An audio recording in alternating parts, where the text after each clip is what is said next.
A palavra lei, nunca como hoje, tem sido objeto de tantas atenções da parte dos brasileiros, principalmente quando ela, a lei, é violada, é desrespeitada, não é cumprida. O nosso país tem muitas leis, mas algumas não são cumpridas. A palavra de Deus falou-nos nesta tarde, nesta liturgia, dessa palavra, lei, mas não a lei dos homens, a lei do Senhor.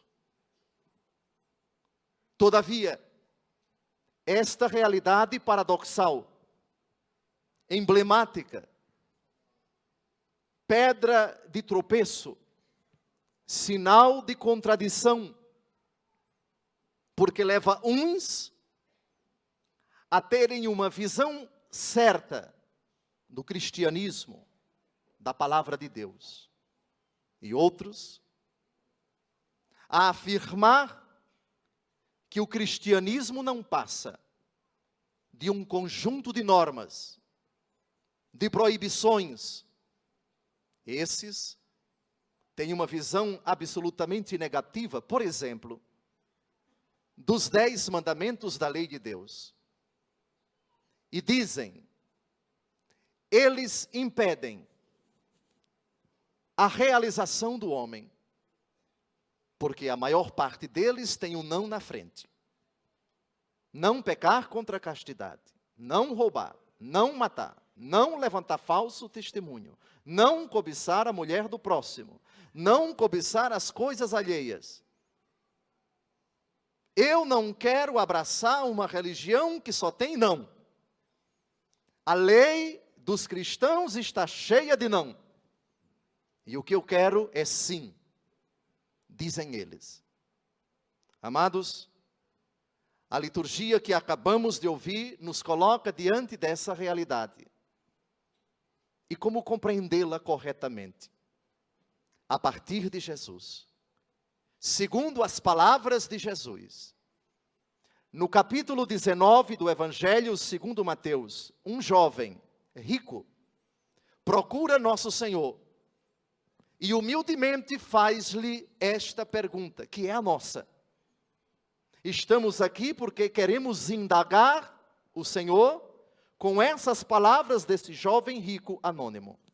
Bom mestre, que devo fazer para ganhar a vida eterna?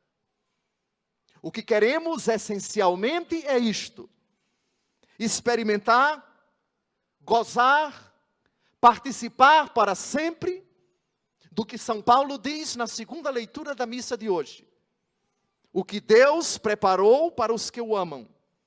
Algo que os olhos jamais viram, nem os ouvidos ouviram, nem coração algum jamais pressentiu. Esse é o nosso anelo.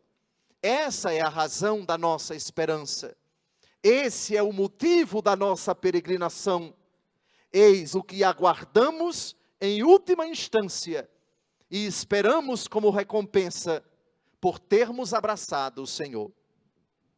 No capítulo 10 do Evangelho segundo Marcos, São Pedro diz a nosso Senhor: eis que deixamos tudo e te seguimos.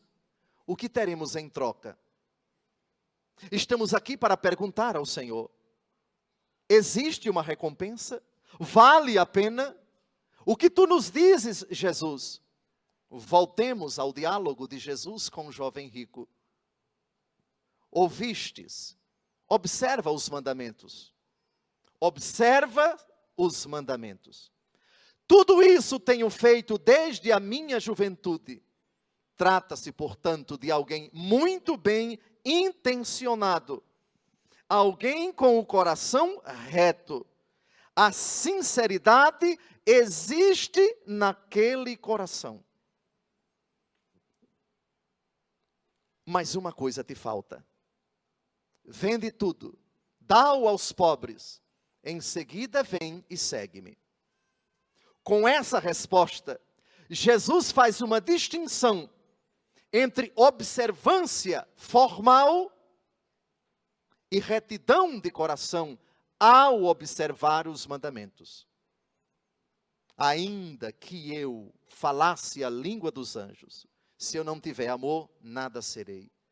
Ainda que eu distribuísse todos os meus bens aos pobres, se eu não tiver amor, nada serei. De novo, São Paulo faz uma distinção entre ajudar aos outros e fazer caridade, que são duas coisas bem diferentes. Pois uma é fazer o bem, e outra é fazer o bem bem feito, com retidão, partindo de dentro. Para nós compreendermos a importância, a necessidade da lei na nossa vida, não podemos enxergá-la como obrigação. Porque obrigação significa algo que força, algo que impele, algo que obriga, sob o risco de uma punição. A punição é importante. Ela faz parte da pedagogia de quem ama. Todavia, não é o ponto de partida. Aliás, a ameaça se encontra na primeira leitura de hoje. E quem ama, ameaça. A ameaça é um aspecto do amor. Quem ama quer o bem. E querendo o bem da pessoa que está prestes a cair no abismo, a advertência tem que vir. A ameaça tem que acontecer. Se você continuar caminhando por ali, vai cair. Esta ameaça eu faço para o teu bem. Volta, retorna. É nesse sentido que devemos entender os discursos de Jesus acerca do inferno, que é uma possibilidade bem concreta, não para nos amedrontar, mas para mostrar que a nossa decisão, ela tem consequências, ela tem repercussões nesta vida e na outra.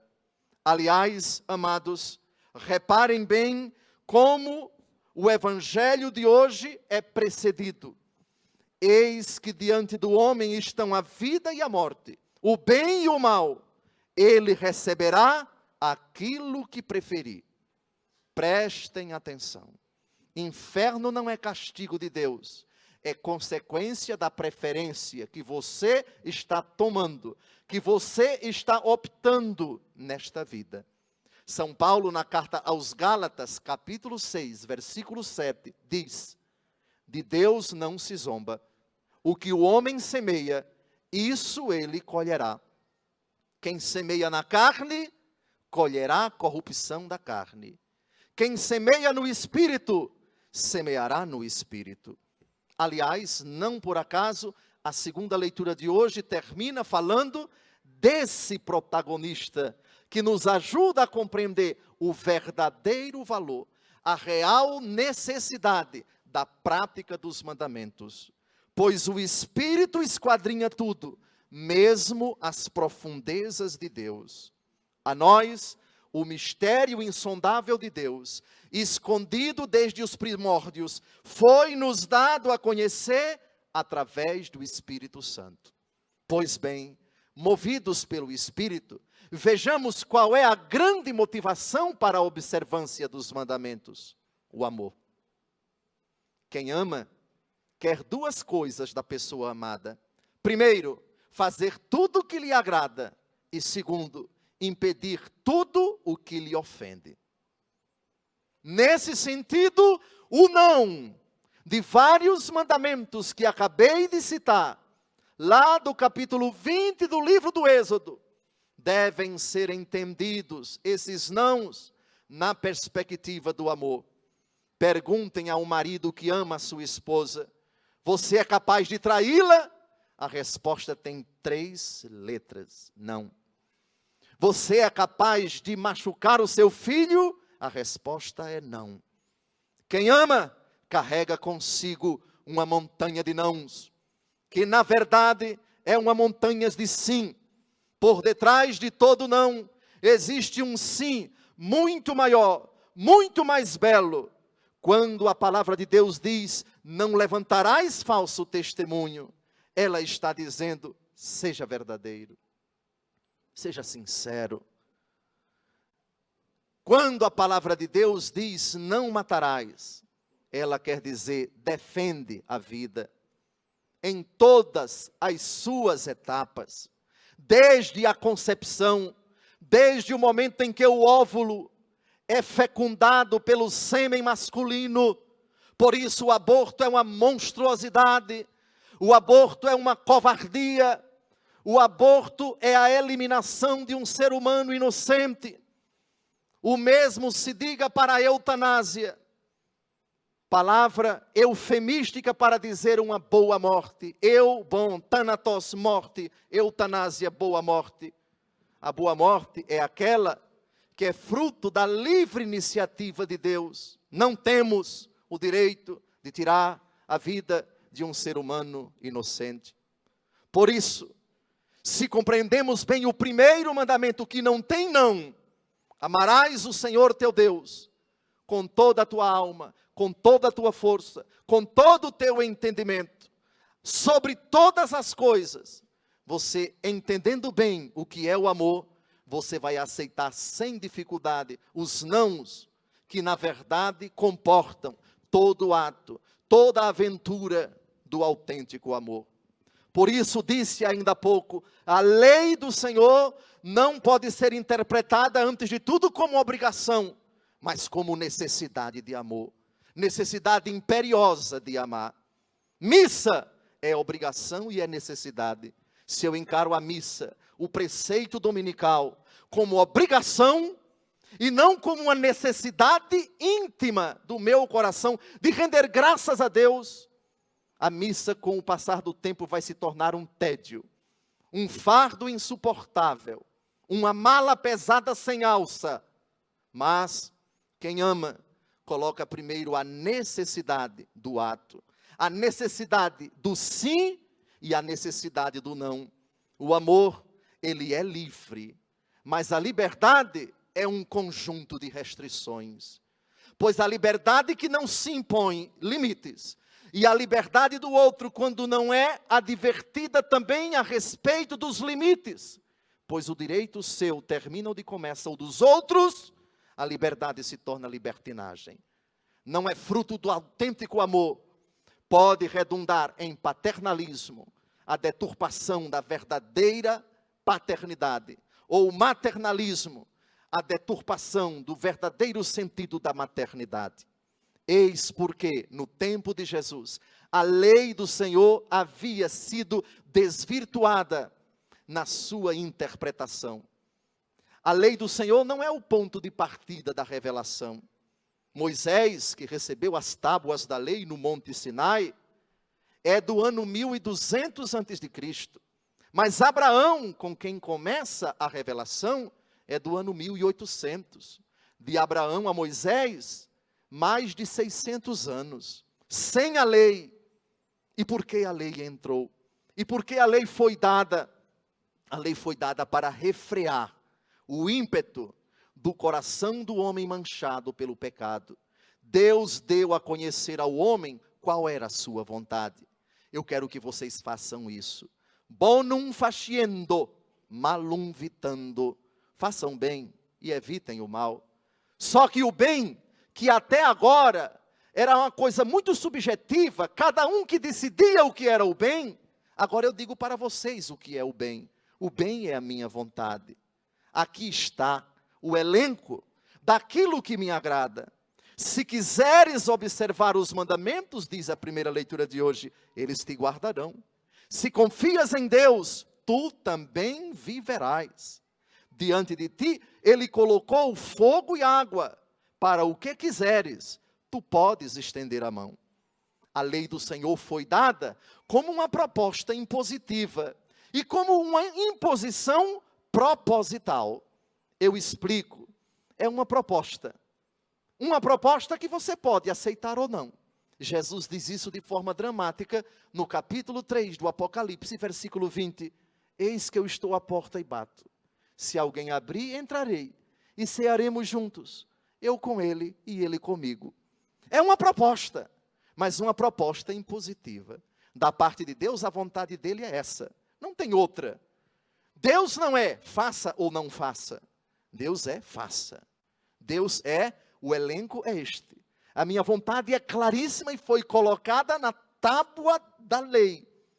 Foi colocada em pedra no Antigo Testamento. Ainda não havia a efusão do Espírito Santo. No Novo Testamento, Deus coloca a lei no nosso coração, não mais em pedra, mediante o Espírito Santo. Só assim a lei fica gravada no nosso coração. Só assim a vontade do Senhor fica impregnada na nossa alma. Diz o salmista: ensinai-me a viver vossos preceitos, quero guardá-los fielmente até o fim. Dai-me o saber e cumprirei vossa lei, e de todo o coração o guardarei, ou seja, eu o observarei.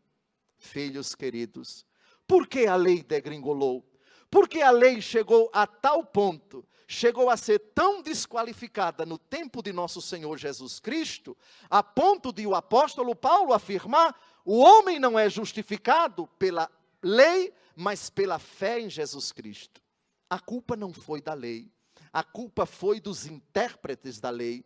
Eles pegaram um aspecto da lei que é importante, mas não é o essencial, é secundário. A pura observância externa. Por exemplo, dia do sábado. Os judeus no tempo de Jesus levaram isso às últimas consequências. Temos que descansar, temos que repousar, não podemos trabalhar. Chegaram ao cúmulo de dizer: ainda que uma pessoa esteja passando necessidade, morrendo a tantos metros de distância, porque você vai se deslocar, você vai trabalhar, você não pode, tem que deixar a pessoa morrer. Outra, o pagamento do dízimo. Outra, a observância do jejum. Tudo isso, amados, tem uma dimensão externa. Quando nós nos movimentamos, quando nós pomos em ato o propósito de observar o mandamento. Vamos chamar isso de observância externa. Achavam os escribas e fariseus que apenas cumprindo exteriormente os preceitos da lei, o homem já se encontrava salvo.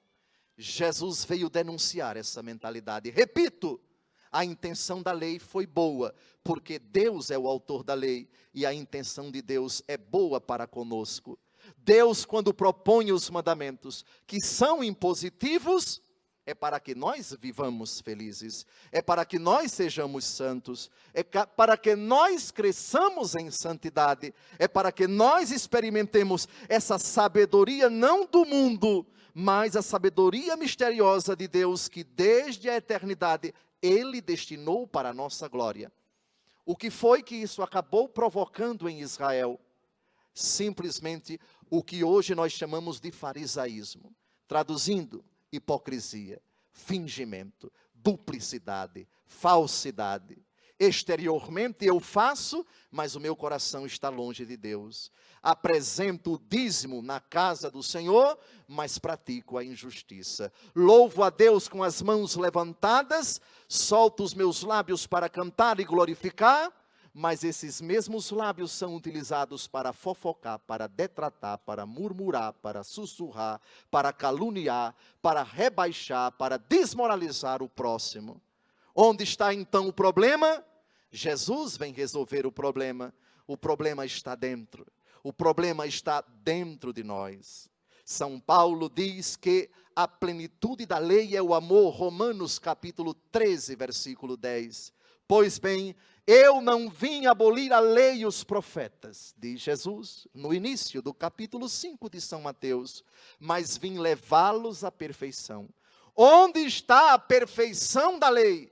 A perfeição da lei está em Jesus Cristo. É a partir de suas palavras que nós compreendemos a verdadeira motivação da observância de cada um dos mandamentos. É a partir das palavras de Jesus. E Jesus interioriza, e Jesus radicaliza, e Jesus torna a lei muito mais séria, muito mais imperiosa e muito mais onerosa para cada um de nós. Porque o amor, quando não é verdadeiro, quando não é sincero, é puramente hipocrisia. Por isso vocês entendem bem as palavras de nosso Senhor no Evangelho de hoje. Ouvistes o que foi dito aos antigos: não matarás. Os antigos pensavam, só é punido por esse mandamento, só peca contra o quinto mandamento aquele que tira a vida de um ser humano. Por isso, nessa mentalidade, um fulano que dava uma facada em outro e esse escapava, eu não matei. Porque dei uma facada e não é que o danado escapou, então eu não pequei. O marido que dava uma surra na esposa, ele não pecava contra o quinto mandamento, porque a esposa permanecia viva, ainda com 5 dentes quebrados, 3 costelas fraturadas e assim por diante.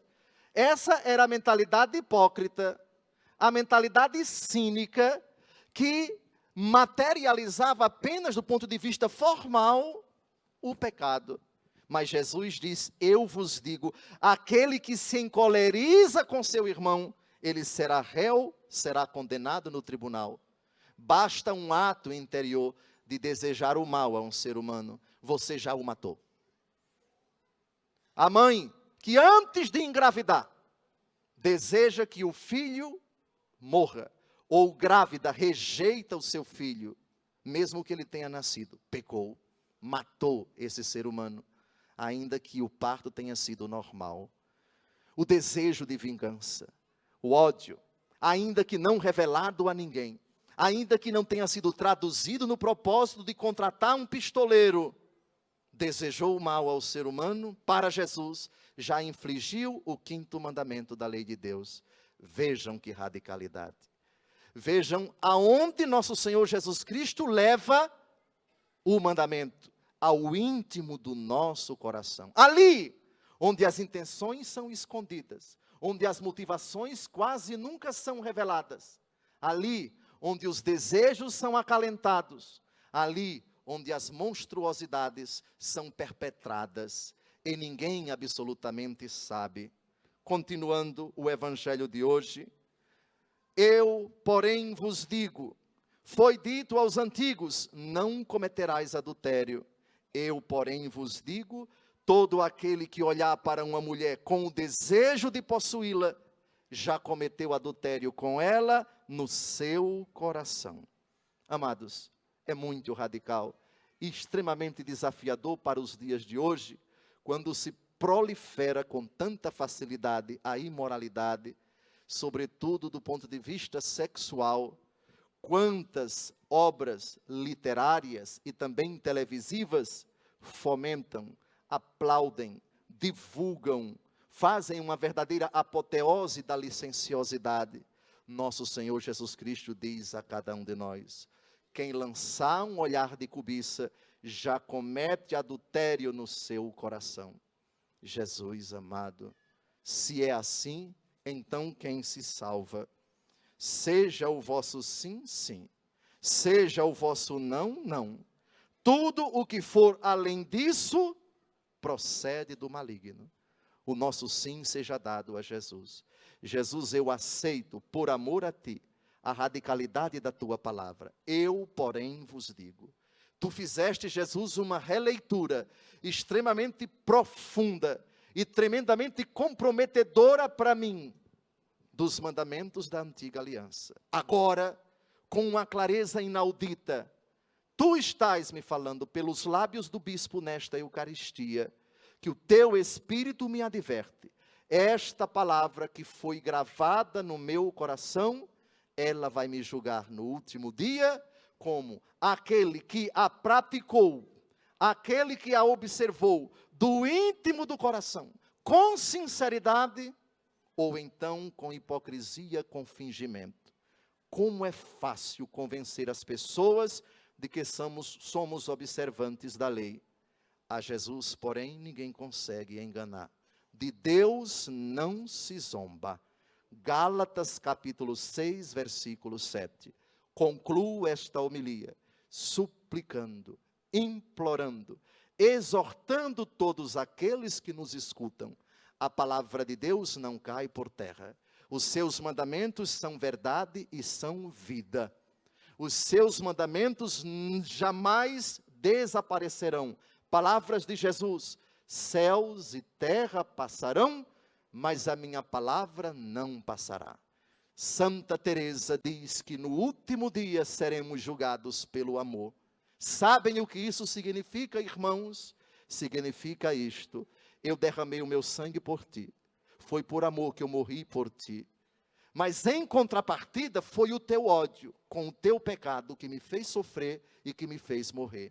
Eu te disse pelos lábios da igreja aquilo que tu deverias fazer nesta vida para me agradar. Ou melhor, para que tu obtivesses também esta vida que eu concedi gratuitamente na cruz e na ressurreição. É o amor que nos vai julgar. Sim, o Senhor virá como juiz, mas um juiz amoroso, com as mãos chagadas e gloriosas para nos dizer: isso não foi em vão. Esse foi o preço do seu resgate. Esta foi a consequência do meu amor por ti. Tu, ao invés, não me foste fiel. Diante da minha vontade ilustrada nos mandamentos, tu continuaste a me ofender. Aparta-te de mim, maldito. Mas também dirá aqueles que compreenderam nesta vida: Jesus me amou tanto que na cruz morreu por mim. Deixou-nos o mandamento que ele mesmo deu na antiga aliança, mas revisto, mais aprofundado, mais interpretado de forma tão radical. Eu, porém, vos digo: é no íntimo do vosso coração que se encontra a verdadeira motivação para a observância dos mandamentos. Pratica-os por amor. Caso contrário, será pura hipocrisia. Louvado seja nosso Senhor Jesus Cristo. Para sempre seja louvado.